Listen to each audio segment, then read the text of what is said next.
Well, I gave it a shot. I never really listened to the music of Richard Wagner when I was growing up. I had a few CDs of the odd piece, but they always struck me as being way too long and way too hard to decipher.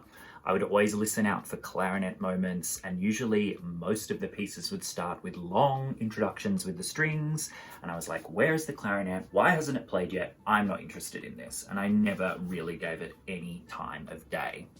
One day I was downstairs making a sandwich and I just left this opera CD of, the hits of opera rolling in my room, and I could hear this incredible, loud, bombastic, orgiastic, wild music going on upstairs.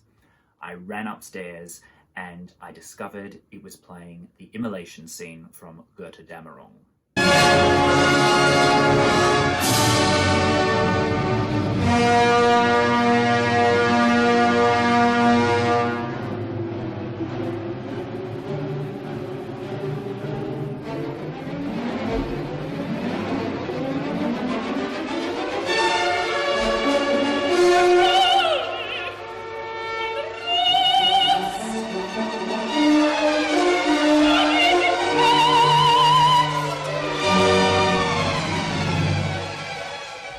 I was about 16 and this music completely changed my life. I was blown away. When I found out it was Wagner, I was quite surprised in myself that I had been so moved by this sort of music. What followed was a period of almost obsession around Wagner's music, and especially the Ring Cycle. I tried to devour as many recordings of it as I could and as many different interpretations of the Ring that I could find. This was around 2005, 2006, and we were gearing up towards the Melbourne premiere of the Ring Cycle, which had never been staged in Australia up until that point. Melbourne went on a huge Wagner binge over those couple of years, and there was tons of Wagner around to enjoy, and I really delved into Wagner deep when I got to my university studies. I was lucky enough to get a commission from the Wagner Society, where I wrote a work called Brunhilde's Dreams, which was an exploration of the main musical themes from the Ring Cycle associated with Brunhilde, and creating this kind of Perlelunar Sprechstimme weird dreamscape for Brunhilde to sing in.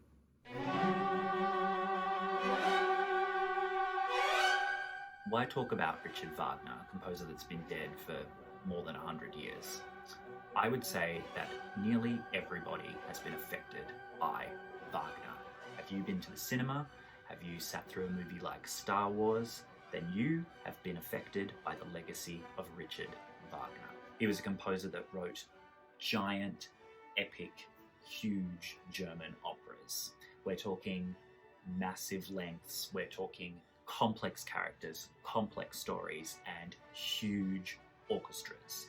He changed the way that the orchestra sounded and the way that the orchestra looked, bringing in lots of new instruments, changing the technology and the way that those instruments were played, and also completely reshaping the role of the conductor and really transforming it into what we know today as this sort of superstar role in the orchestra. Wagner also changed the way that theatres work. He put orchestra pits underneath the theatre to hide them so that you would be surprised by the music that emanated from the stage. He dimmed the lights in the theatre, which had never been thought to be done before, and this completely changed the way that people experienced theatre. People would have these intoxicating, revelatory experiences when they would watch his operas, with this incredibly wild, new, and outrageous music. People found themselves having these experiences in the dark, which was completely new. This went on to affect the development of film and the way that we experience movies and cinema and even television today by sitting in the dark and taking in the entire sensory experience that is put in front of us. Wagner also changed harmony with the famous Tristan chord from his opera Tristan and Isolde.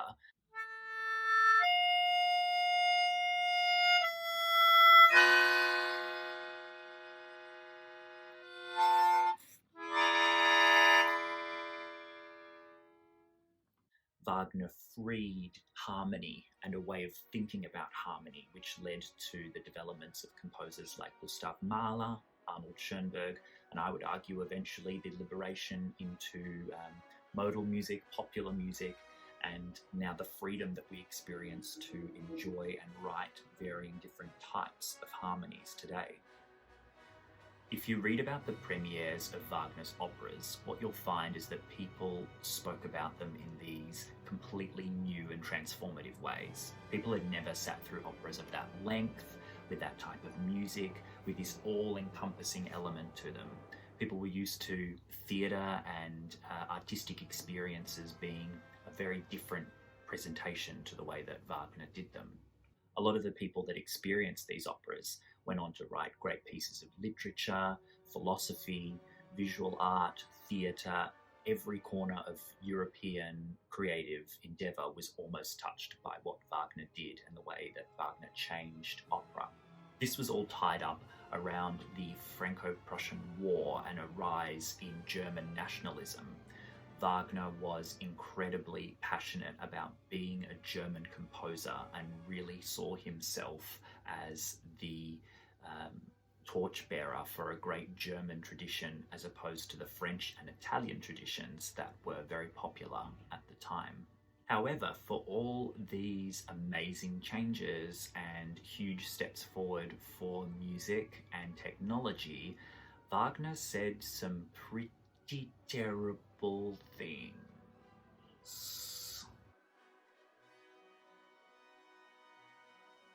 Published in 1850, Wagner wrote an essay that was about Jewishness in music, where he went on to completely rip into the legacy of the famous German composer Felix Mendelssohn. Mendelssohn was a child prodigy composer around the time of Robert Schumann, just after the Beethoven period. We're talking like 1820s, 1830s. And Mendelssohn was hugely successful. He wrote beautiful, capricious and fun music that really captured people's imaginations and became hugely popular.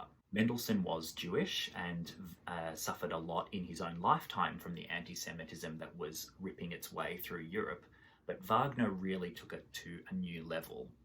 He completely destroys the legacy of Mendelssohn in this article.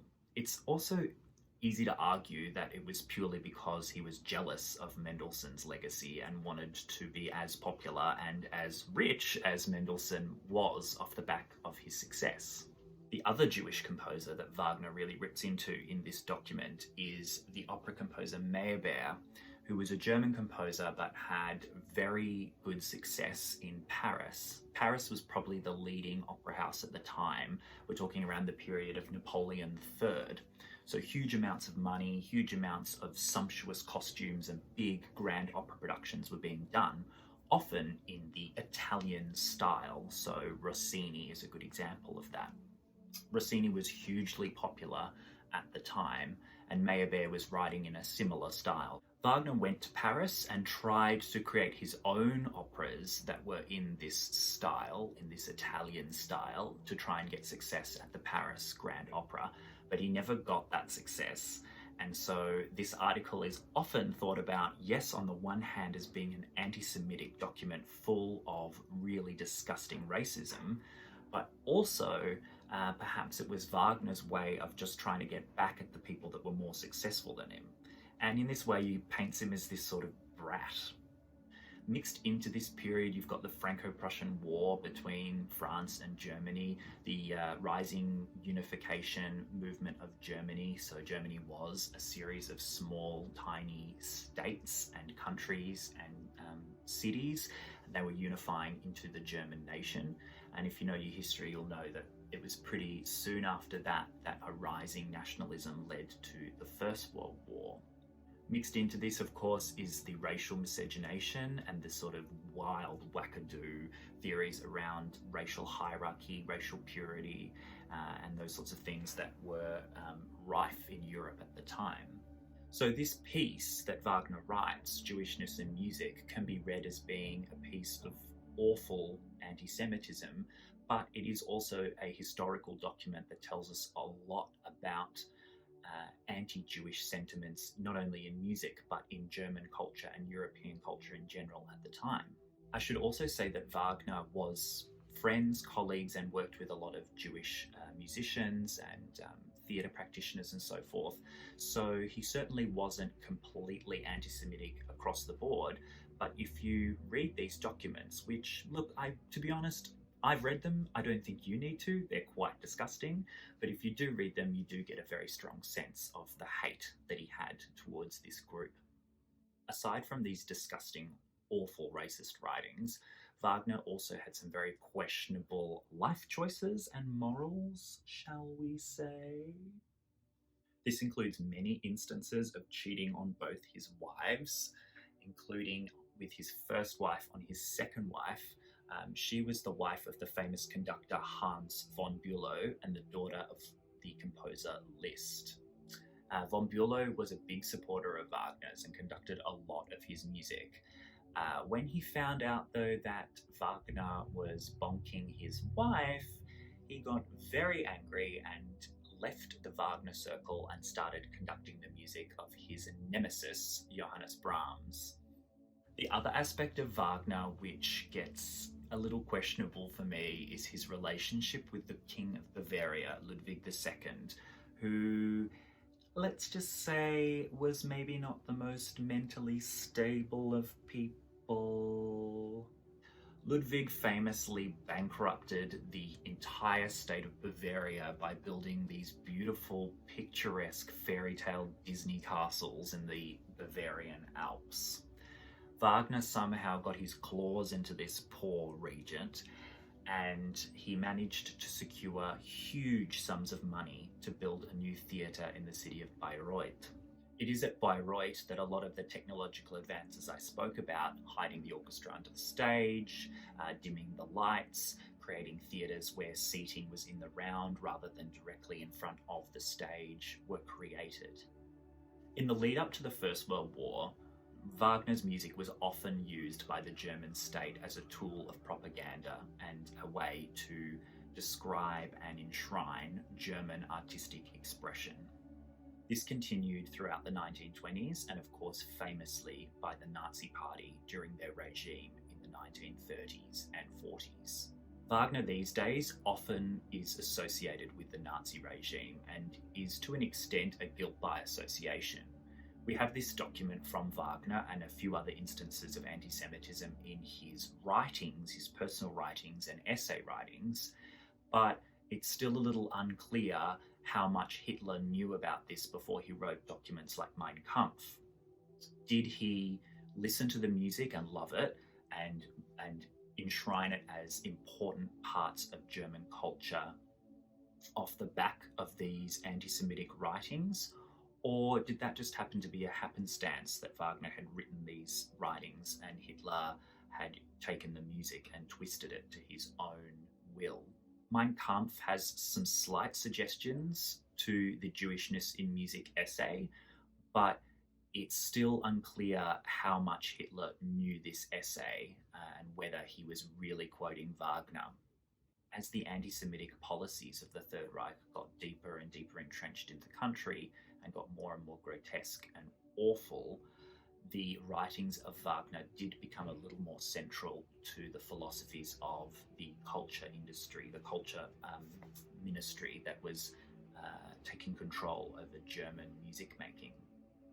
With all this in mind, how do we sum up the legacy of Richard Wagner, which we're still facing to this very day? The comparison with Michael Jackson, I think, is an interesting one because we're now at a time where we know a lot more about Michael Jackson now that he's dead than we did during his lifetime. Though he was hugely successful, hugely popular, and many, many people adore and love his music to this day. Many people disagree with the allegations and the evidence against Michael Jackson. However, many people still love his music, but can come to terms with the fact that he did terrible, awful things. With this in mind, and with this in the contemporary culture of reevaluating the past and reevaluating the influences on contemporary culture, do we cancel Richard Wagner? Cancelling someone is a pretty horrible and cutthroat thing. We've seen it with many creators recently who have come out saying things and having opinions that we disagree with. I think a great example is, of course, unfortunately, J.K. Rowling. Lindsay Ellis has a fantastic video about the death of the author and this idea of, does the work exist outside of the authorship? Do we really need to change our opinions and our perspective on a piece of art because of what an author says or does or who they associate with? This, of course, is really hard to talk about with Richard Wagner because he's dead and he's been dead for a long time, and his legacy can be manipulated by his children and his ancestors, as well as governments and other musicians and composers. I think Thomas Mann put it perfectly when he was talking about Wagner, saying that he had an indifferent passion for him.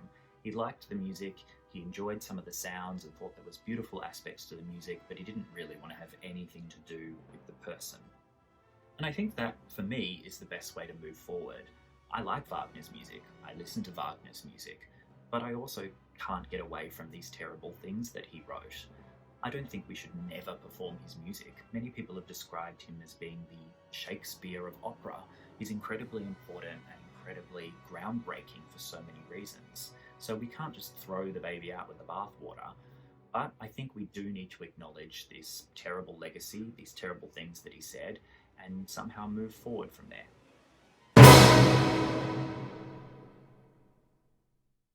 Making a sandwich